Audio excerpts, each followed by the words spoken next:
Tingkat literasi masyarakat berhubungan vertikal dengan kualitas bangsa. Tingginya minat membaca berpengaruh terhadap perilaku, mental, dan juga wawasan seseorang. Menurut UNESCO, indeks minat membaca di Indonesia hanya sebesar 0,001%, yang berarti di antara 1.000 orang yang di Indonesia, hanya 1 orang yang suka membaca.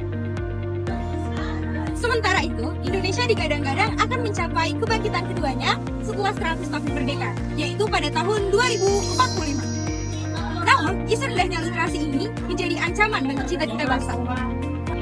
Setidaknya ada 3 hal mengapa persoalan ini harus segera dituntaskan. Yang pertama, rendahnya literasi dapat menghambat seseorang dalam memperoleh pendidikan yang berkualitas. Lalu yang kedua, menurunnya nilai moral dan juga sosial budaya. Dan yang terakhir, isu literasi yang rendah ini terbukti karena akan kemiskinan. Maka dari itu, jika saya terpilih sebagai legislator, saya akan mengusung sebuah program bernama Marimas yang merupakan singkatan dari Markas Literasi Indonesia Emas. Marimas hadir untuk memudahkan akses bacaan bagi seluruh masyarakat yang ada di Indonesia, khususnya yang ada pada daerah-daerah terpencil.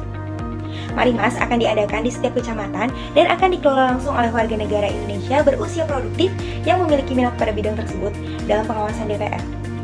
Selain itu, saya akan mengoptimalkan 3 fungsi DPR berdasarkan Undang-Undang Nomor 17 Tahun 2014 sebagai berikut. Yang pertama adalah fungsi legislasi. Dalam fungsi ini, saya akan merevisi Undang-Undang Nomor 23 Tahun 2003 mengenai sistem pendidikan dengan menambahkan beberapa program di dalamnya.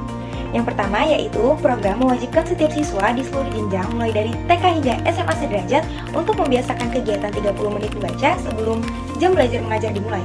Lalu yang kedua, setiap siswa mulai dari SD hingga SMA wajib membaca minimal 2 buku atau 2 bacaan di setiap semester disertai laporan yang jelas.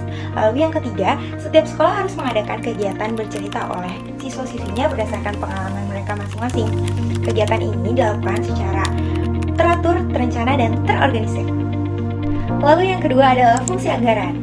DPR akan mengalokasikan APBN untuk membangun sarana-prasarana literasi, termasuk mendukung secara penuh kegiatan Marimas. Yang kedua, DPR akan memberikan subsidi kepada pembeli buku sehingga harga buku yang dibeli lebih ekonomis dan mendistribusikan bahan bacaan kepada seluruh wilayah di Indonesia. Lalu yang terakhir, DPR akan mendanai kegiatan komunitas yang berkaitan dengan literasi.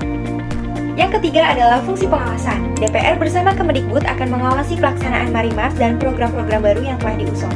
Lalu yang kedua, saya akan mengawasi kinerja Komisi 5 DPR RI yang mempunyai ruang lingkup tugas di bidang infrastruktur dan daerah tertinggal, sehingga pembangunan yang berkaitan dengan literasi dapat diprioritaskan. Saya Zakia Fadisa Maharani dari daerah pilihan 1 DKI Jakarta siap mengikuti kegiatan Parlemen Maju. Tingkatkan kualitas melalui integritas, mari wujudkan Indonesia Emas.